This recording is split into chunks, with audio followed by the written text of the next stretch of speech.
우리 가락도 락이라고. 실제로 댓글에 자유로워 보인다, 즐기는 것 같다, 이게 엄청 많이 올라왔단 말이에요.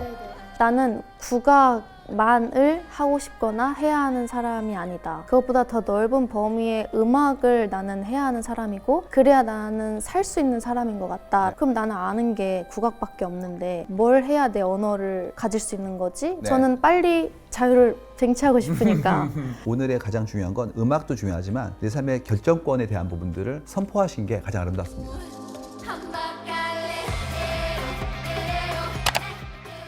너무 기대하고 왔어요. 저 인터뷰 안 하거든요. 잘 그러니까요. 재미없어서. 제가 얼마나 열심히 4번을 읍소해서 저 몰랐어요. 근데 네. 작가님과의 대화는 재밌겠는데 네. 해서 영광이라 생각하고 왔습니다. 제가 너무 놀랬던 게 소희 씨를 뵙고 싶어가지고 여러 군데 수소문을 한 거예요. 스스로 그래가지고 아주 책을 드리면서 다소곳이 인터뷰를 부탁했더니 저한테 주셨던 답이 뭐였냐면, 혹시 어디 솜씨세요? 제가 학연 지연 이런 거. 그리고 저희 아버지랑 성함이 되게 비슷해요. 아 그래요? 아버님이? 송근자 영자신데 아 그러면 같은 학년을. 그러면 삼촌? 같은 은진송 씨랑 네. 가능했다는 그 아름다운 얘기를. 그래서 가능했던 건 결코 아니고요. 일단 너무 어렵게 돌아오신 것 같아서 죄송하다는 말씀부터 드리지만 아닙니다. 너무 감사합니다. 감사합니다. 이번 인터뷰가 제일 힘들었어요. 죄송해요. 제 책에 나와요. 이번에 제가 쓴 책에 송소희 씨의 어떤 작업들에 대해서 이거야말로 경량 문명이구나라는 것들을 하나의 제 예쁜 예제로 썼기 때문에 꼭 뵙고 싶었어요. 너무 감사합니다. 3월 달에 그 클립 내신 다음에 저한테 얘기한, 반드시 보라고. 아니 뭐 알던 분인데. 그랬더니 전혀 다른 음악을 하신 거예요. 놀랬고, 두 번째는 미발매 곡이라서 놀랬고, 세 번째는 자작곡이어서 놀랬고, 네 번째는 그게 퍼져나간 속도 때문에 놀랬어요. 근데 무엇보다도 예측 가능하지 않았거든요. 신동 이렇게 나와서 유명인으로 크고 심지어 예능도 섭렵했고, 그러면 그 다음에 나오는 건 상당히 메인스트림에서 전 세계를 대상으로 팝 뮤직을 퍼블리싱할 것 같은 느낌이었어요. 국악을 했고 대학교에서는 국악과를 선택해서 갔지만 이것이 내 인생의 활용 점정 같은 느낌이 되어서는 안 된다. 라는 생각이 들었어요. 그래서 국악은 국악이고 진짜 무언가를 찾아보자. 나를 진짜 재밌게 할 만한 것. 국악은 해왔었던 것이고 저의 뿌리 같은 힘을 주었던 것이긴 하지만 그것과는 별개로 새로운 무언가가 저는 필요했던 것 같아요. 굉장히 많은 부모님들한테 엄청 큰 충격으로 다가올 것 같아요. 영재라 불리우던 소희 씨 같은 경우에는 너무나 부러운 사람인 거예요. 그럼 나중에는 이제 명창되고 뭐 인간문화재 되고, 시작은 그거였는데 목표는 그게 아니다. 내가 날 찾는 거다라는 얘기를 했을 때 많은 부모님들이 이 항로를 만들어주지 않고 기회를 준 거로 본인을 좀 낮춰야 되거든요. 맞아요. 저희 부모님은 생각해보니까 저한테 일찍 길을 열어주셨을 뿐 저한테 그 이후에 어떠한 압박도 하지 않으셨거든요. 너한테 뭐가 맞는지 모르겠어. 그런데 너가 예술적 기질은 타고난 것 같아. 그렇지만 너가 지금 자아가 약하고 너가 선택할 수 있는 힘이 약하니까 이것도 해봐, 저것도 해봐. 제가 이제 그 중에 국악이 잘 맞았었던 거죠. 지금 돌이켜서 생각해보면 어떻게 그렇게 현명하게 해주셨지? 라는 생각이 들어요. 그럼 본인이 의사결정을 시작한 시점은 대충 언제부터였어요? 전 되게 그 말을 잘 듣는 아이였거든요. 네. 그래서 중학생 때까지는 어른들의 말을 잘 들으면서 살았어요. 그때까진 저에게 더 큰 도움이 됐던 것 같고, 근데 고등학생 때부터는 왜? 싫은데? 아닌데? 나 뭔가 다른 게 끌어오르는 것 같아. 뭔진 모르겠어. 네. 이제 스스로에 대한 물음표들을 막 던지다가 나 이것도 배워볼래요. 국악원 그만둘래요. 나 대학교 내가 이렇게 선택해서 갈래요. 이렇게 이제 하기 시작한 거죠. 네. 진짜 이런 자유를 느끼기 시작한 거는 얼마 안 돼요.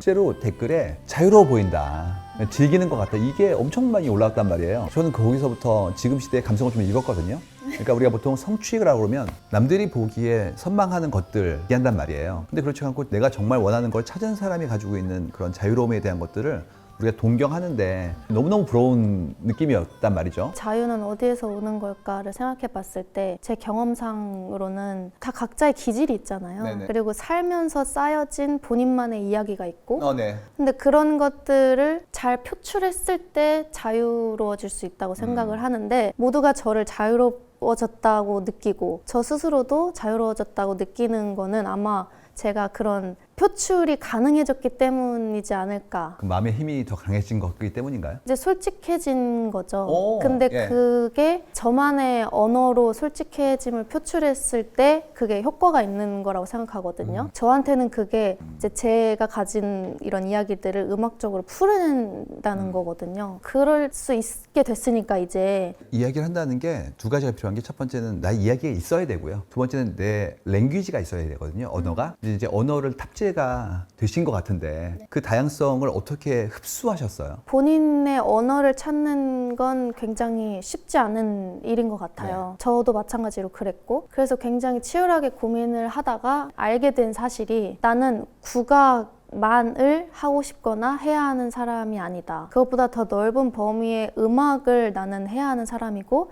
그래야 나는 살 수 있는 사람인 것 같다라는 생각을 하면서 그럼 나는 아는 게 국악밖에 없는데 뭘 해야 내 언어를 가질 수 있는 거지? 라는 생각을 했을 때 차근차근 그냥 배우면 되더라고요. 작곡도 배워보고 작사도 배워보고 편곡도 배워보고 믹스도 배워보고 음향도 배워보고 되게 치열하게 했었던 것 같긴 해요. 왜냐면 늦게 시작한 거니까. 네. 저는 빨리 자유를 쟁취하고 싶으니까 그러니까 마스터가 안 되겠지만 마스터 해야겠다라는 생각을 했던 것 같아요. 졸업하고 나서 한 3년 동안 매진했고 그때 매진한 그것들로 제 이제 언어를 할 수 있게 된 거죠. 커리큘럼이 있으면 따라가면 되는데 이렇게 세상에 나가서 찬다 그러면 그 만나는 사람들이 너무 소중한 인연이자 또 불확실한 것도 있잖아요. 어떻게 스승을 찾으신 거예요, 계속? 우연이죠. 그런 운들이 감사하게도 제 인생의 중요한 순간마다 따라줬던 것 같아요. 이제 객관적으로 저를 많이 생각하는 편인데 제 주변에는 더 재능이 있고 빛나는 사람들이 많다고 생각했어서 그런데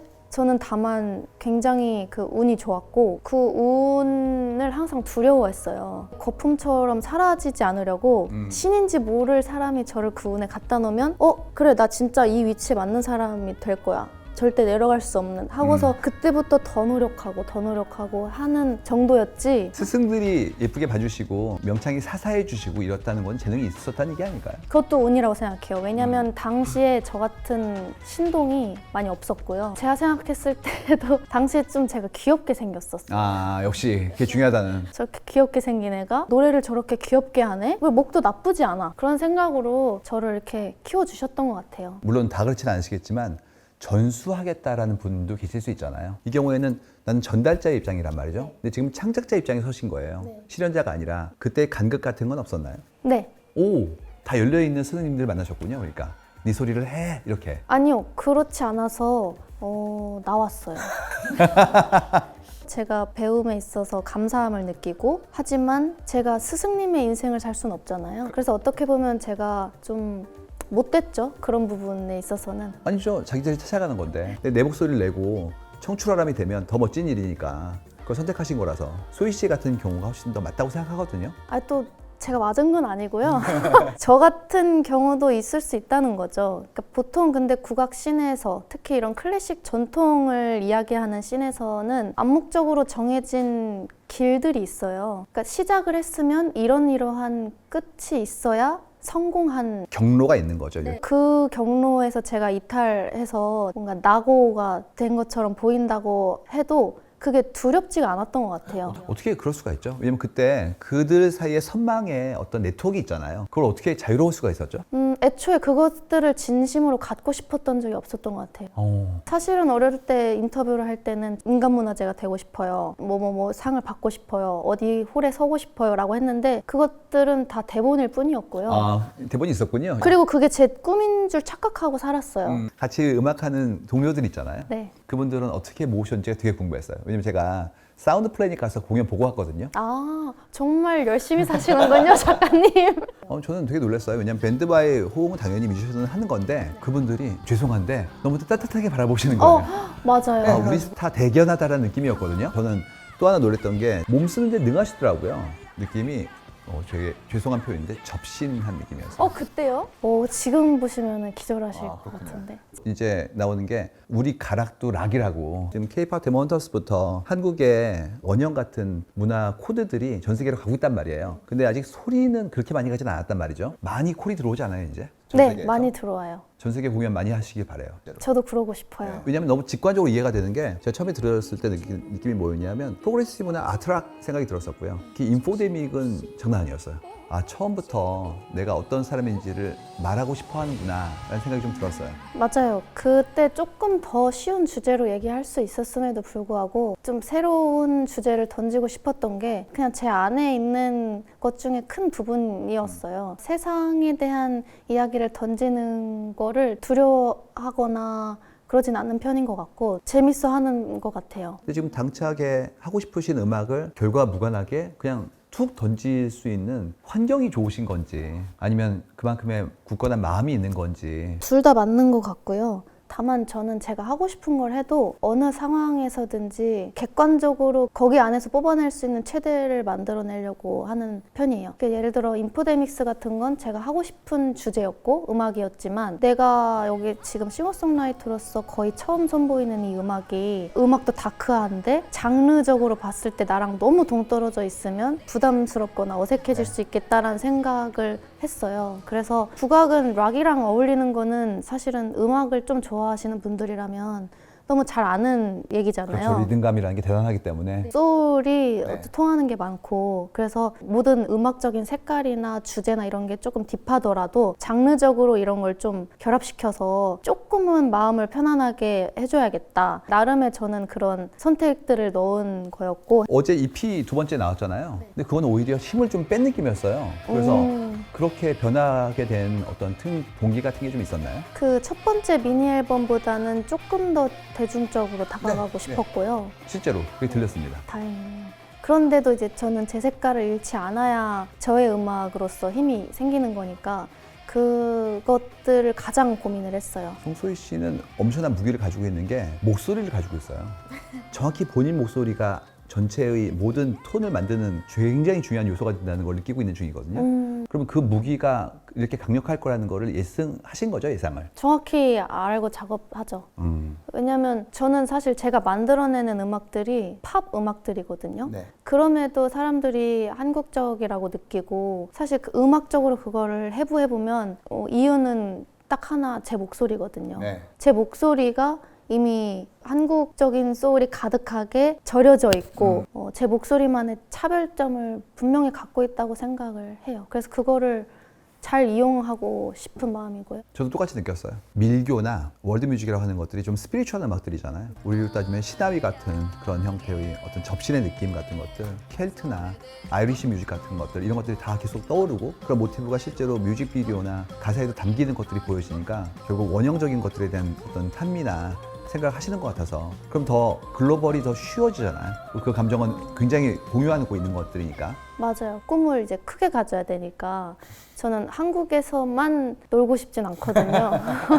그렇게 통하려면 무엇을 해야 하는가까지 생각이 발전이 돼야 되잖아요. 그렇죠. 세계 곳곳에 나와 통할 수 있는 그런 소리들을 공부해보고 따라해보고 해부해보고 하다 보면 거기서 뭔가 얻어지는 것들이 있지 않을까라는 고민을 굉장히 많이 해요. 에스닉하고 좀 네이티브 같은 느낌이 들어있잖아요. 근데다 또 리듬감까지 키워가지고 락으로 쓸 수 있는 것까지 만드셨단 말이에요. 페스티벌에 너무 잘 맞는 음악을 만드셨어요, 지금. 그래서 페스티벌을 고려하신 거죠? 그것도 고려를 했어요. 왜냐면 이전에는 그냥 음악을 만들어야겠다 생각뿐이었는데 첫 번째 미니 앨범 공중무용을 만든 이후에 페스티벌을 조금 서보니까 거기까지가 앨범을 만드는 단계가 되어야 되는구나 라는 역시. 생각이 드는 거예요. 그러니까 내가 국악 씬에서 만 해서 잘 모르는 부분들이 이런 게 있었구나라는 게 내 음악을 만들고 그 내가 만든 음악으로 페스티벌을 서보고 하니까 이 사람들이 여기서 같이 즐길 수 있을 만한 음악까지 만들 수 있는 여기 단계까지 고려를 해야 조금 더 풍성한 앨범이 나올 수 있겠다라는 생각이 들어서 결국 공연을 하면서 이 음악이 살아있음을 가수나 듣는 사람이나 많이 느끼는 부분도 있으니까요. 이 모든 게 결국에는 원하는 거 하고 싶은 걸 했기 때문이 아닌가 싶어요. 오늘의 가장 중요한 건 음악도 중요하지만 내 삶의 결정권에 대한 부분들을 선포하신 게 가장 아름답습니다. 감사합니다. 근데 뭐 제 그 과정에서 수많은 사람들이 또 상처를 받았을 수 있고 저도 그 당시에는 참 많은 복잡한 감정으로 힘들었을 수 있겠지만 그럼에도 불구하고 그것이 결국 진짜 좋은 것인가 진짜 착한 것인가 그 사람들을 내가 더 미워하는 것이 더 나쁜 게 아닌가 이런 생각들을 했던 것 같아요. 그래서 뭐가 옳은지는 아직도 잘 모르겠긴 한데 일단 저의 경험상으로는 예의만 있다면 본인의 선택대로 살아도 되는 것 같아요. 정중하게 거절하자. 젊은 분들이 이미 아실 것 같아요. 소희 씨가 즐기고 있다는 걸. 오히려 이 클립은 본인이 보셔야 될 것 같습니다. 충분히 자녀분들이 생각이 있다. 아주 온골차게 만들어 나가고 있으니까 걱정 마시고 얘기하지 마셔라. 이런 얘기를 꼭 드리고 싶네요. 너무 즐거웠어요. 네, 끝났어요 벌써? 그럼요. 가셔야죠 이제. 고생하셨습니다. 콘서트 꼭 가보고 계속 응원하도록 하겠습니다. 기대합니다. 감사합니다. 감사합니다. 네.